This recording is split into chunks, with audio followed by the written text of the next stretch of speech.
I think it also goes back to what we touched upon earlier. It's like, instead of fighting by yourself and alone as a designer or design leader, try to find your allies. And also, like, pick your battles number one, find your allies number two, because you as a lone ranger most likely cannot achieve so many things. But if you actually have people with you and they chip in and they help convince the others who are not convinced yet, that should be your goal, right? And as I mentioned earlier, it's not like, we are one company. We are one big team, and we have one goal: to ship this great product with a great experience. It's not us versus them, and it never should be, But of course, reality looks different at times, depending. But I think for me, there's always the common goal of bringing people together jointly across teams, across orgs, to ship something we jointly believe in together as one team. Hi everyone, welcome to Design Drives, where we explore why, how and what design and designers can drive forward. The mission is to interview the most forward-thinking designers and most innovative creatives on the planet, to inspire and help you to reach your full creative potential and to make a positive impact with your work. In this episode, I chat with Wolfgang Bremer, design leader at Elli, which is a brand of the Volkswagen Group, focusing on mobility experiences. Wolfgang has a lot of experience in the space and giving a lot of talks on innovation, leadership and design, and has gained a lot of experiences both in the startup area, but then also agencies and enterprises, for example at Nokia or SAP. In the episode, we talk about what designers need to learn in order to become great design leaders, which kind of skills they need, and how do you push forward design ideas or innovation ideas within an organization and create a win-win between different stakeholders. I really enjoyed the conversation. We talk a lot about driving impact as a designer in different business settings, being a startup, being an enterprise, and I hope you enjoyed the episode as much as I did. All right, I'm here with Wolfgang Bremer. Thank you so much for taking the time. Thank you for having me, Sebastian. It's a pleasure to be here with you. Yeah, really looking forward to talk with you about mobility and everything around that. You're a design leader. You have been working at many companies. Now you are leading and heading design at Elli, which is a brand of Volkswagen, focusing on software, hardware design around electric charging. But I think you can give a lot more insight about that. But I think that would be, the perfect start, Wolfgang. If you would just maybe give the audience a bit of context about your journey, and then how did you come to be at this place today? Yes, of course. Yeah, it's been a long journey. So I've been in design for 20 plus years, starting as an individual contributor and then slowly migrating over to being, I guess, a leader in the design area. And at Elli, we are focusing, as you mentioned, on basically everything energy related, just not the EVs themselves. It's like, for example, wall boxes, the apps which go together with those to be able to use them properly, and also to find charging stations to charge the vehicles.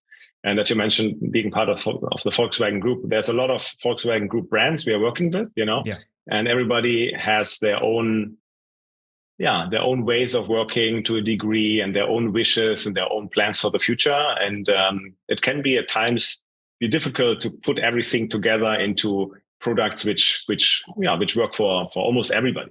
Yeah, absolutely. And I think maybe it's interesting for the audience to get to know a little bit about, let's say, the stations you have been to, because it's been really interesting. You have been working in many different industries and actually heading up design teams at many places. Maybe you can just give some context to the audience about that too. Yeah, for sure. So I think many years ago, my journey started as being a hands-on designer in a small / mid-sized agency. Back then, the internet was very new. I want to say no mobile apps, that didn't really exist, or at least not at the level we are here today. So doing basically print design, multimedia CDs back then, which go together with usual business equipment kind of thing. Like a business card and the letterhead kind of thing, multimedia CD with macromedia flash and what have you. It was interesting times. And then basically slowly migrating over from agency side to company side, I want to say, starting with small startups, in Germany, as well as I used to work in Spain for 3-ish years or so. And focusing in the beginning, I would say mainly on B2C side of things. Mm-hmm. And then also slowly, I would say, like broadening my horizon also to, look into B2B and how these things go together, on mobile, on web desktop, mainly software, UX, UI things. And then now also hardware at Elli. And I don't know. It was for me, I want to say, like a slow transition from hands-on designer to design leader. And I think, I guess that's normal for everybody. It just doesn't happen overnight, kind of thing. And right. I think it also is a big question to like what actually is like leadership, or maybe specifically design leadership, because I think you can lead design without, for example, having direct reports, right? You can lead areas or topics, and right. drive things forward. And influence people for the better, and influence the outcome for the better, without, being a manager, for example, right? There's like a big gray area, I want to say, right? And I guess with that also comes sometimes, or I guess more often than not, unfortunately, that not necessarily the best individual contributors are also the best managers, right? Because it's a different skill set and a different angle of looking at things and approaching things, maybe, right? So I find it always interesting when people ask, on Twitter or somewhere, like, what's your tool set, and people reply like, oh, Figma, Adobe, whatever, for me, it's like, well, it's like Excel and email, it's very different, right? But of course, it's not less interesting. It's just different. Right? Mm-hmm, mm-hmm. And it depends like how much you delegate the creative direction, right? As a design leader, right? How much are you in the depth of the process? I've experienced working under different design leaders, and probably there is no, let's say, right or wrong. I think it's depending on like how you then play it out, right? I've even working with design leaders who have no design experience, and they're just like amazing managers, and they know all about other things. For example, like how do you navigate corporate politics really well, and like how do you bring together stakeholders, win an argument, be strategic about like your communication. All of these are qualities that are not necessarily part of the traditional design education, and important leaders, important qualities as designers, also just general people management, project management, all of it. So just by being a good designer, you're not necessarily fully qualified to be also a good design leader. And I don't know what are your thoughts on that.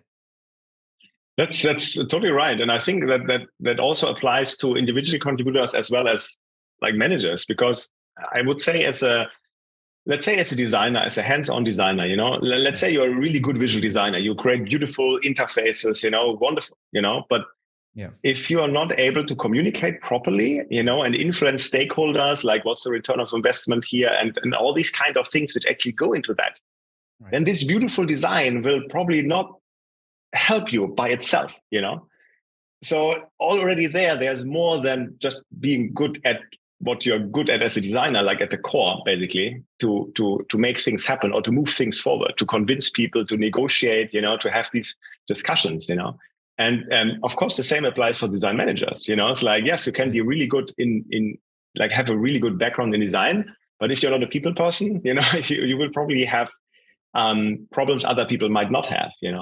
But I would say it also very much depends, like what kind of person is needed in the actual role, right, in that situation. And we probably all know that you can't just like copy paste anything, not like from a design point of view, oh, Google's doing this, let's just do the same, but also for ways of working or management skills. For example, if I think about, I don't know, like on the hands-on side of things, I would say there are companies which are more design-driven and less design-driven, or design-informed, let's say. Driven is always controversial, I guess. Mature, maybe.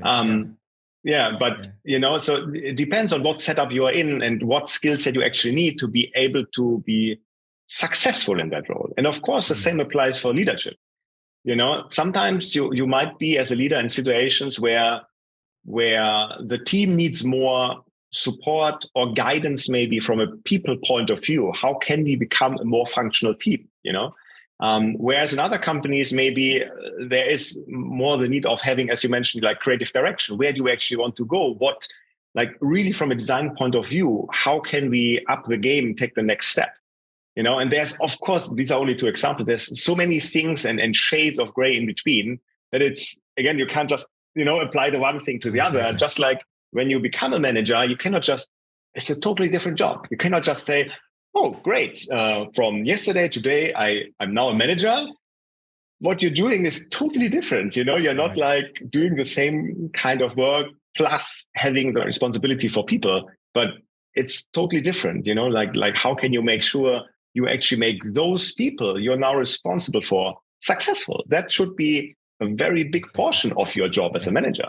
And then, of course, there's the other side, at least one of the other sides. How can you make sure that the products which are being created and shipped, that these are being shipped in quality and have really a great experience at the end? Yeah. You're an enabler for your team, right? You have to enable your team to be successful.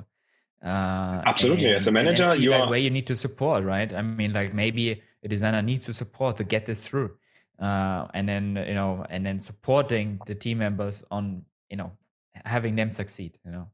Absolutely. And for that, you need to understand, the people themselves. Like, why are they in the, I don't want to use the word position, but why are they in the place where they currently actually are? Why did they even join that company? What do they want to do? What are they good at? How do they want to evolve into what? What do they want to really, like this typical interview question, oh, where do you see yourself in 5 years?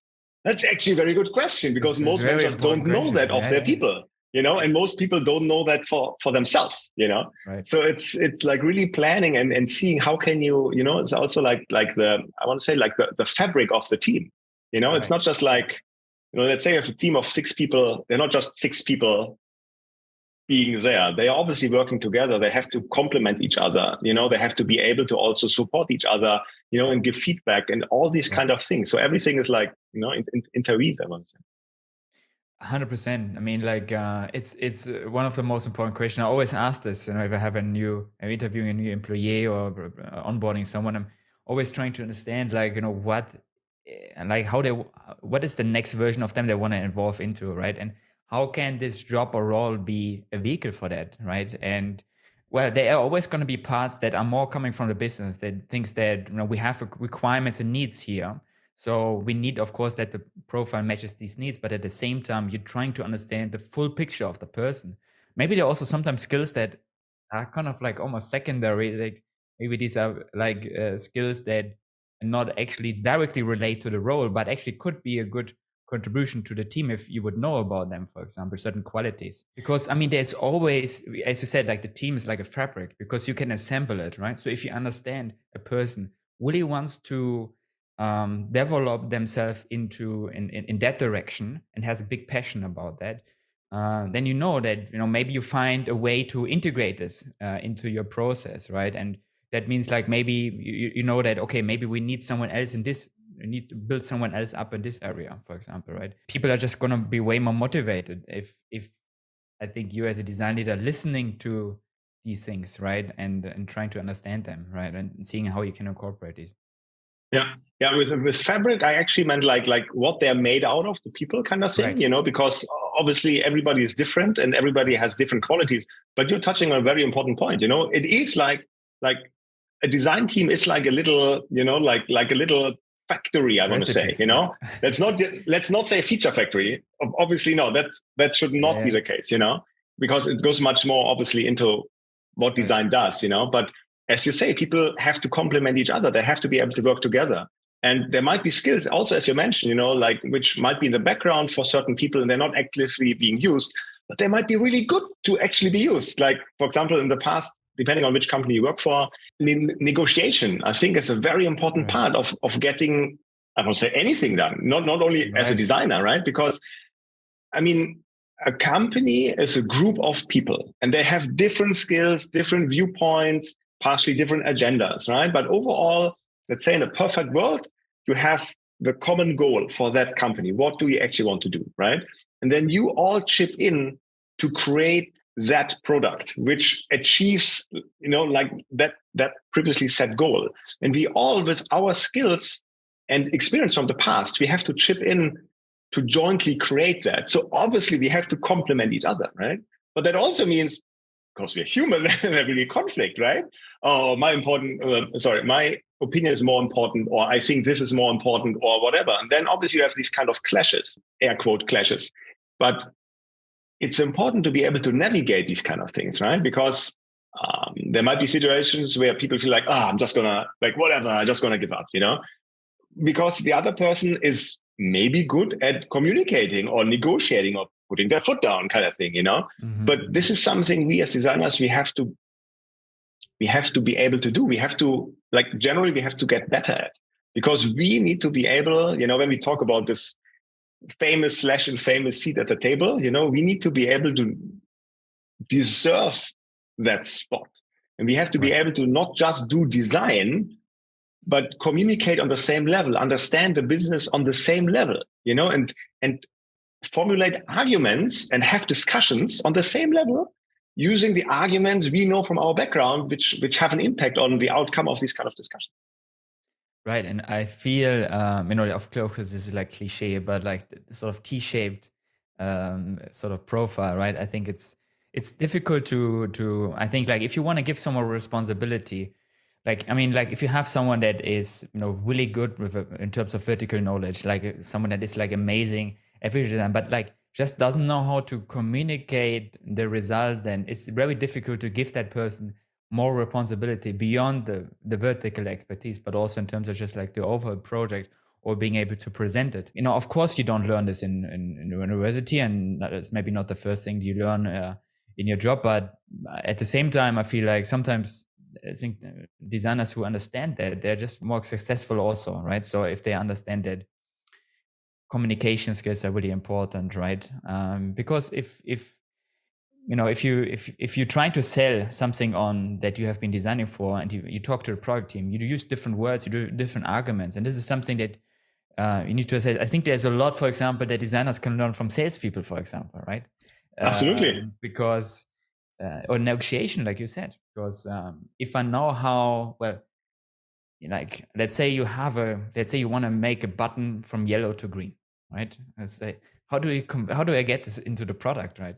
I'm not going to say to everyone, hey, I have a new idea. This looks way more beautiful. Let's do it, right? No. You have to say, okay, like, there's a technical person in the product team, and there is maybe a person that looks at business and marketing in the product team.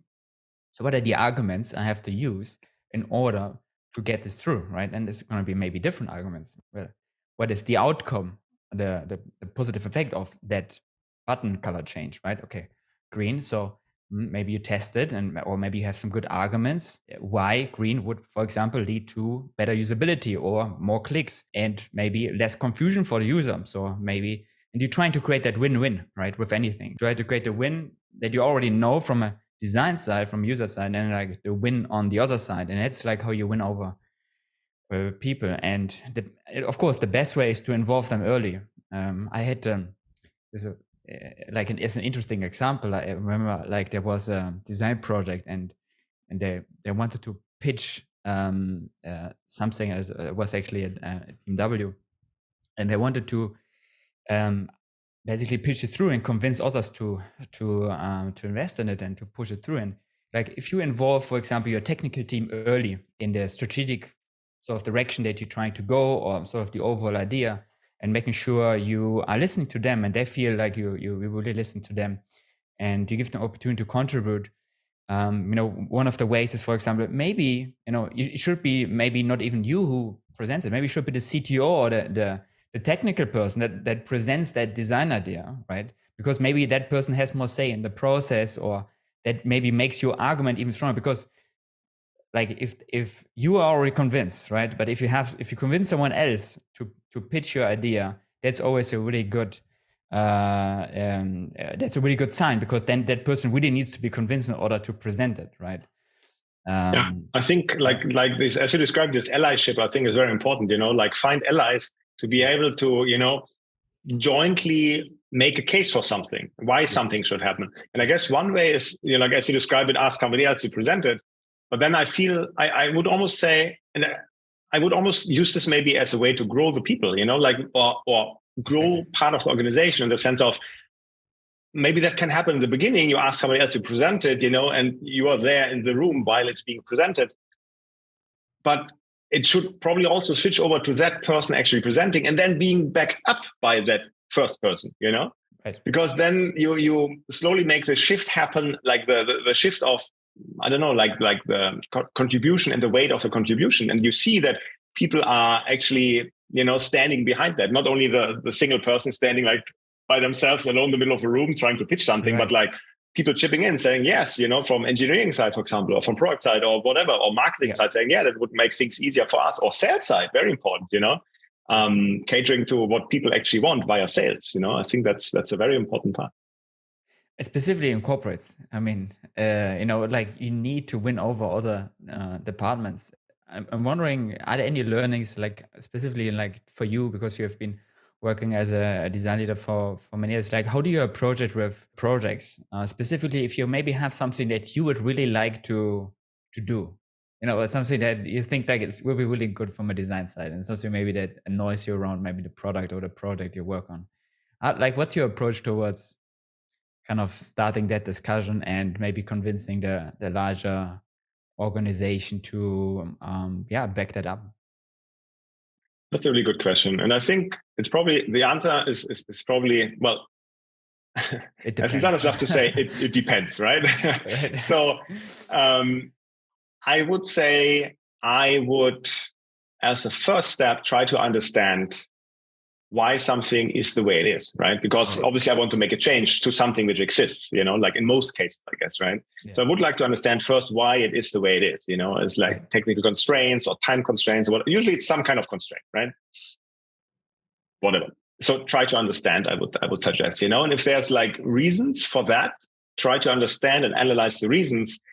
Like, does it still make sense? Does it still apply? That reason from maybe 6 months ago or a year ago, whatever has been decided or has been shipped, does it still apply? Or can we now change it because maybe there's no, let's say, technical depth anymore, So, and then you can use this as an argument for like, the argument is the same as in the past, most likely. We should actually do it this way because it's better, because we, for example, did some research, we got some feedback from users, or we did even A/B testing, I don't know. And we can clearly say it performs better. So you already have your argument. But, if something else stands in the way, so try to remove this obstacle, basically, right? It's like driving a car. Something is in your way. I guess you try to gently remove the obstacle, or find a way around the obstacle to still get to your destination. I would say it's also about expectation settings, in the sense of, what do we actually want to achieve by doing this change, by making this change? What is the goal? Is it like a short-term, mid-term, long-term goal? What is the impact? And not only impact to the product side of things, but who actually would have to contribute from the company side, like effort-wise, to actually make this happen? And what is the return of investment there? Does it really make sense? And I know designers are can be very picky and very like, oh, that's not perfect kind of thing.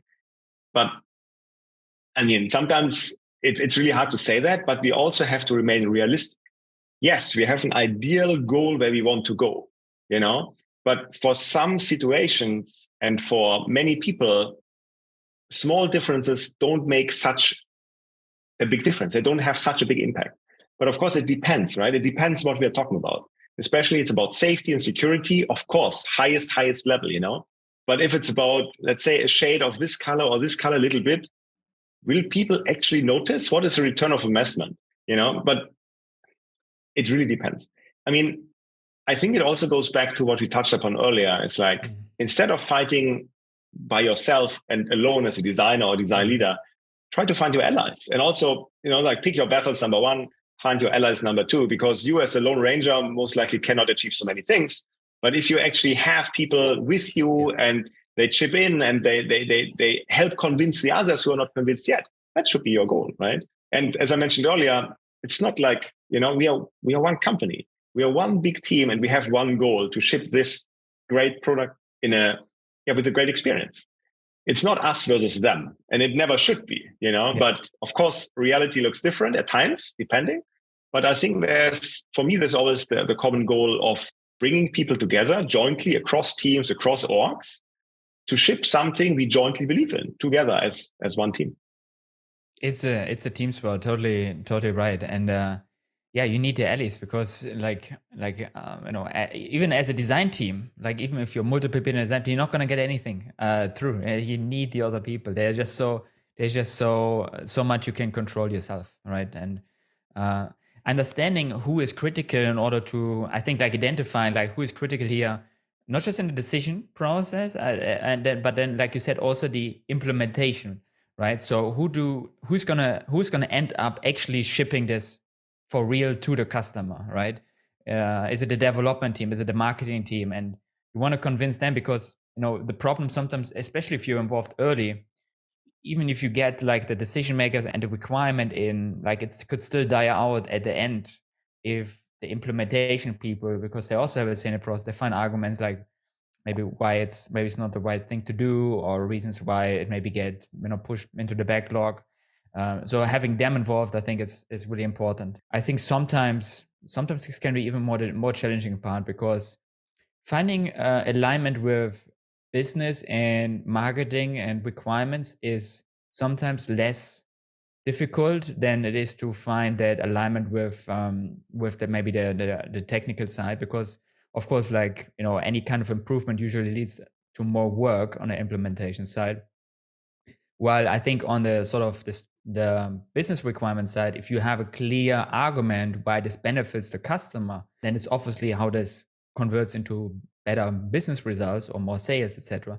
So making that, creating the win-win there, I think it's usually a little bit easier for designers than sometimes with the technical team. But then, like I think I can kind of what I also learned is that there is a difference between really understanding the technical maybe pushback in depth. I think is an important element as well. I think that can be overlooked.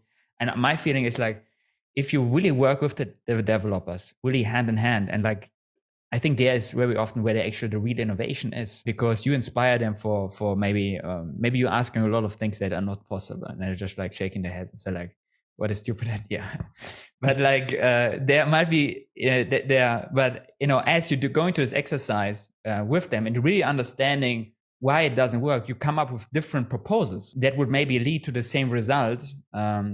So you find workarounds basically, right? And I think this is the difference between like, or just like proposing it. And then I think like that's how we create a win-win with the technical team. If you kind of working the idea out together with them from the start. And then it's not so difficult to get the business side in if you have a clear path, like how you want to get it. But I never saw anything good coming from shipping things over the fence and let it get implemented. It usually comes out a different or not at that quality, or things get descoped. So kind of that tie with the technical team is I think really important also for the innovation. I think if you look at Apple, I think it's a really good example. I think like some of these things they're doing, they feel very simple, but I mean, if you understand the process how to get there, that means like many loops between design and like very often what's perceived as great design is actually great engineering. Yeah, absolutely. And I think you cannot create great design with poor engineering.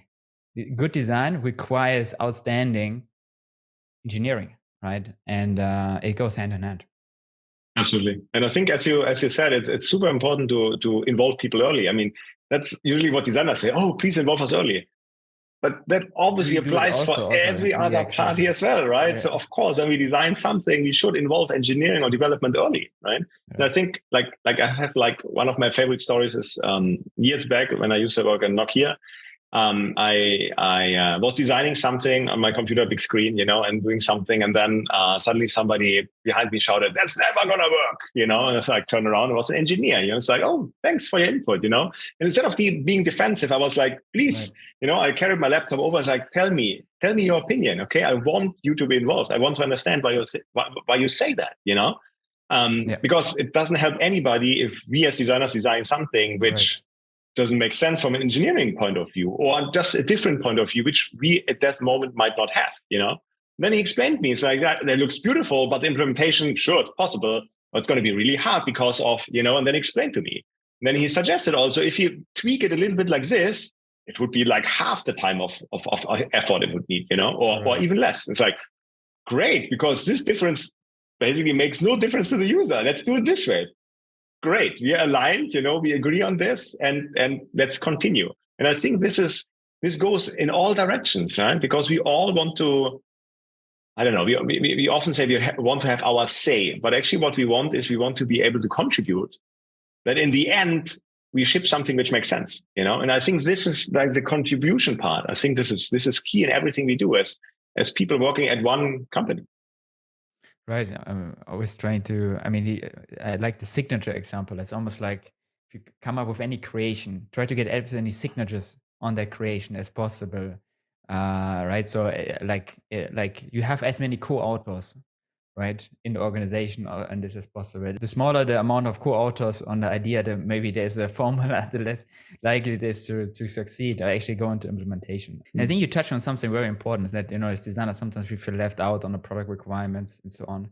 Well, I think one part is a little bit up to us, and this is something we can also discuss maybe shortly. How do you change the perception of what the design team does in the organization? Which I think is an interesting topic. But to your point earlier, I think like what's really interesting is that you said like, sometimes like as a designer, you feel maybe left out when it comes to requirements. And actually are we doing it also? Are we leaving people also out in our process as designers? I think, we like to complain about it, but then also we should look if we maybe sometimes doing the same way, because the thing with design is like, it feels very quick, it feels done, So sometimes if we're presenting something, it feels like we spend already like 3 hours or maybe days or months or weeks of time into it, and people are not part of the process because everything could feel very polished, very quick, even though maybe the level of thought has been very little so far. And this is important I think there's 2 parts to it.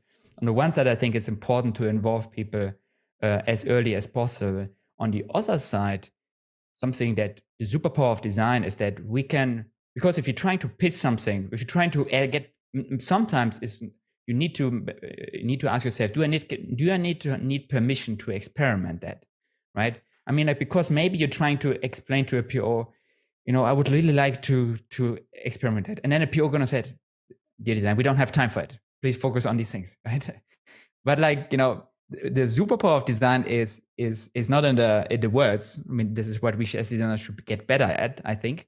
In the verbal communication, this is often a weak point of designers. But we have a superpower, which is like the visual communication, meaning like maybe you're trying to pitch something verbally to someone's like, because maybe they have a different picture in their head, or they don't see the value up front, or maybe you're just not good with verbal communication, like many designers are. But you can articulate the idea maybe in a sketch, in a doodle, in a quick wireframe, in a design.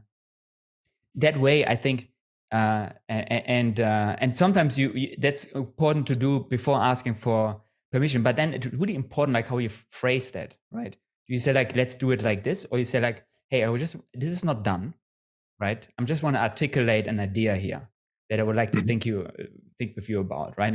And here the needs, like why I think this would be important, and here's like how it potentially could feel like. But I don't proposing like an exact solution here. But you kind of open up for critique and feedback, right?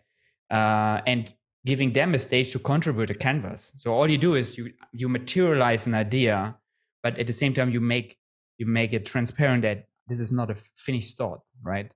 And you're asking for others to contribute to this thought, to complement and finalize it. I think that's I think there are these 2 approaches, like, asking for permissions or not sometimes, but I don't know if that makes sense to you. Yeah, it totally does, because it's all about the involvement, but also like how we do it, right? As you said, we can involve people which feels to us early, but we already have like, almost like a finalized visual, So we are presenting something, but actually we have not involved the people, because for me, often the best work, like as an individual contributor I've done, was directly sketching something on a whiteboard in a meeting room with somebody from product, with somebody from engineering, It's like, okay, like a pen, you start drawing rectangles and circles, It's like, how about we do it like this, Step 1, super simplified. Step 2, step 3, would that work? Then maybe engineering says, oh, but don't forget, I don't know, there's 2 systems involved. They cannot I don't know, store something at the same time, have to be careful, okay, good to know. If I wouldn't have known that, I would have continued designing something, like pixel perfect, and then would have learned about it too late.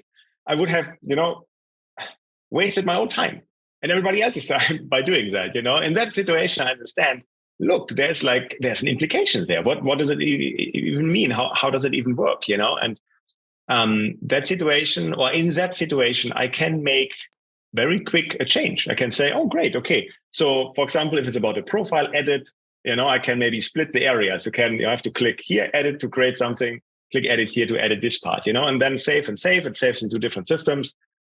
Kind of done. Is it ideal? No, probably not, but at least I figure it out, and then I can try to take this information with me and I can start polishing it, and then most likely or hopefully during that process, while I'm doing it, I will stumble upon things where I don't have an answer to. And then I will take note of this, and then I will directly afterwards go to either engineering or product and ask questions. Hey, how about this case? How about this case? What if we do it like this? And this also, I guess, touches a little bit on what you mentioned earlier, like the joint communication of, finding solutions to problems. Because I think together we can be much stronger, like almost like a brainstorming session, it's like somebody says, what if, and the other person builds upon that, and the other person again builds upon that. And then you find a solution which you probably wouldn't have thought of yourself by yourself, And I think this kind of like working together, like teamwork, obviously teamwork, this kind of teamwork is key to things we do. And as a designer, you don't have to come up with all the answers. I mean, I really I love what you say, and it's actually one of the best. I love these moments in a project where you kind of having these brainstorming sessions together. And then I just love to, if there's a theoretical discussion coming up about a solution space, just start sharing your screen, open a whiteboard, and then as a designer, you can, while the conversation is happening, you can document it by materializing the thoughts. And materializing the thoughts can happen in many ways. It could be drawing visually. This could be putting down post-its. But that's a contribution that you can do as a designer, probably better than anyone in the room, is to materialize and document the thought process. And then you get permission, right, to take it further after the meeting, right? I say let's explore this. And then you get permission towards experimenting with that, but you harvest the creativity of all the people in the room. And I think that's an important element. If you I'm looking at the time, and I want to touch on one part as well, which would be the role of design within a company, because you are heading up different design teams, and of course, maybe if you come to an organization, there's maybe a certain way how people look at a design team, right? For certain things they are asked, and for some they're not, right? And of course, as designers, designers always like to have more power, right? Everyone likes to have more power, right? It's nothing unique to design. But how do you change that, and how do you grow the role of design in a company? How do you get more permission to do more as a design team, to get more involved in more important discussions and decisions in a company, within the realm that you are, depending on which level? But how do you get involved earlier? How do you get involved in more important discussion? How do you change the image and the perception of what the design team can contribute to a problem space or provide? It's a very good question. I think the answer could probably fill books, and probably also does. But I think if I would say it in short, I think so I guess one of the things, you used the word power, but I think it's not so much about power. It's more about, because if there's if we use the word power, to me it's like power and how mighty you are, and like power imbalance and all these kind of things. To me, that's not so much it. To me, it's more like, what we said earlier, that in the end we have a common goal, and we together want to ship something in time, in good quality, basically, right? That roughly maybe sums it up, right? So I think as designers, we want to be able to contribute as much as the other teams do, right? And as you mentioned, in many companies, still design is maybe overlooked, is too harsh, but I guess, or maybe involved too late. or not involved, depending on company and feature, like it all depends, of course. And I think this is what you probably want to change. It's like you want to be involved early, just even if it's a flag saying like, hey, by the way, half a year from now, we're going to work on that. Thank you for telling me, okay? Because then I'm aware that this is an initiative which is going on. Yeah. This is a rough timeline, Do I need, or does somebody from the design team have to be involved? Do we have to do something early, like research, Because I love to say, like, design is not like lipstick on a pig. We are not lipstick service, right?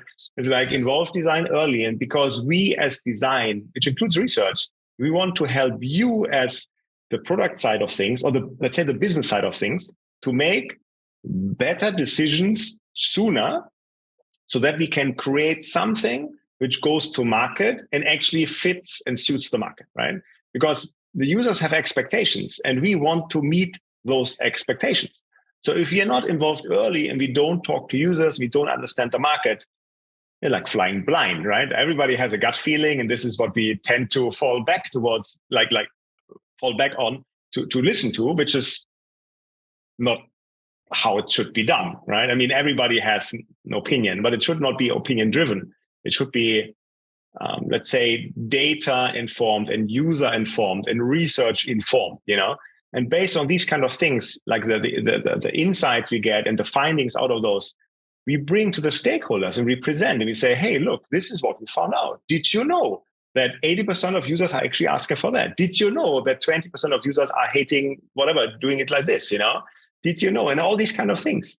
And hopefully this information helps to influence the people to change their way of thinking or their thoughts on that particular project, and influence them in a positive way to make a change.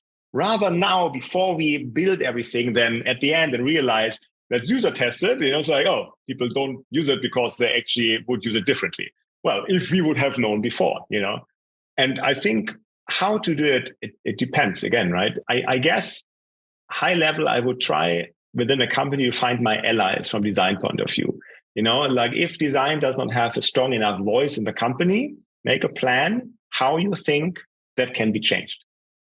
Number one, it can be allies you work together with, right? It can be something, things you prove using data, for example, and maybe make a case or use an example where you're ensuring that, for example, research is involved early and how this involvement helped save the company cost in the end. The business would love that because they're all about return of investment, obviously, right? So if you can show and showcase with an actual case and data behind it to back it up, and maybe also some voices who are part of the project who are not coming from design side of things, engineering, product, and so forth, or marketing or sales. It's like, oh, we really talked to the users. The designers listened into some of our sales calls. You show that you actually care and that you are able to communicate with other departments to actually make change happen while saving costs for the company. I mean, who wouldn't want that? 100%. And I think what's important there is it goes back to the way we go back to the communication piece. I mean, in the end, because well, good communication, then, what is good communication? It involves empathy, right? Being able to frame something in a way so it's relevant to the opposite and resonates. And that starts with understanding like who you're speaking to, right? So if we're saying like who you're speaking to, what we mean with that actually is to understand the business, right? Like if you understand like how the business works, what are the KPIs of the business? And then I think like kind of listening in to okay, what is the CEO talking about? Like usually, like, what are the problems they report? Or they talk a lot about sales problems they have in Northeast Asia, for example. Why is that? And you're trying to really understand like what are the pain points of the business, right? Oh, the business really has, marketing issues there or, so on. And then kind of think, okay, like these are the things the company currently really cares about. So they have a problem. So is there something I can contribute here to the problem space? And maybe this is just like, maybe it's just like I can maybe mock up or visualize or materialize a process, right? And you could start with as easy as that, but kind of like offering help to maybe to problem areas you haven't been asked yet because they haven't thought about you, but just think like what you can contribute, or just like shipping, like, or just sharing a thought or idea to a problem space, by being proactive, listening in, and just maybe writing an email about or booking a meeting with that person, maybe sharing some thoughts how they can solve it, or just writing an email or giving the person a call and just sharing some thoughts in terms of like, what do you think could be contributions here or ways that so, but it's like it's up to us, you know. So we have to be, if we want to change anything, we have to be proactive, right? We have the person. It's not about blaming the organization that, you know, they don't care about design. It's probably that, well, like, what do you do to change it? And yeah, and I think that kind of connects to, I think, the communication piece, like you said, is like, where that way you find like Elli's and then, like, you know, how you need to communicate your design in a way so it resonates and people are gonna implement it, etc.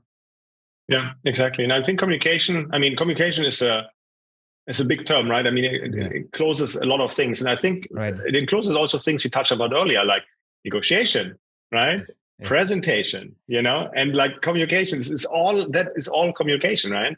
So as you mentioned earlier, like, as a designer, be able to present properly, as a designer to be able to communicate properly, as a designer to be able, you know, talk on the same level with the same background knowledge in your head about the business, you know, and not just about pretty pixels, let's say, you know, like this is all part of that communication. Right. Wolfgang, I would love to continue talking to you. I mean, like, I think we have a really good chat. I mean, there's so many things I would have here on my radar to talk with you about. But you know, I think we're reaching like the top of the hour here. So I think, unfortunately, I think we need to wrap it up. But Wolfgang, thank you so much for contributing. I think it was super interesting to hear about your thoughts on design leadership, how designers, what are the skills and things designers need to learn in order to become better leaders, or you know, growing their leadership skills. Like, how do you win arguments in an organization? So I think there was a lot of great knowledge that I think is going to be really helpful for the audience. So really appreciate it. Thank you so much for having me, Sebastian. It was a pleasure to be on your show. Thank you. All right, that was the episode. Thank you so much for tuning in. If you enjoyed the episode, make sure to give it a thumbs up and let me know in the comments about your thoughts and biggest learnings from the episode. I'm always super curious about that. You can also tag me in a post about your biggest takeaway and share your insights with others to pass on your learnings. If the episode provided you a lot of value, make sure to follow, subscribe, and share it with friends and colleagues so they also have the chance to learn and grow. Until next time, cheers.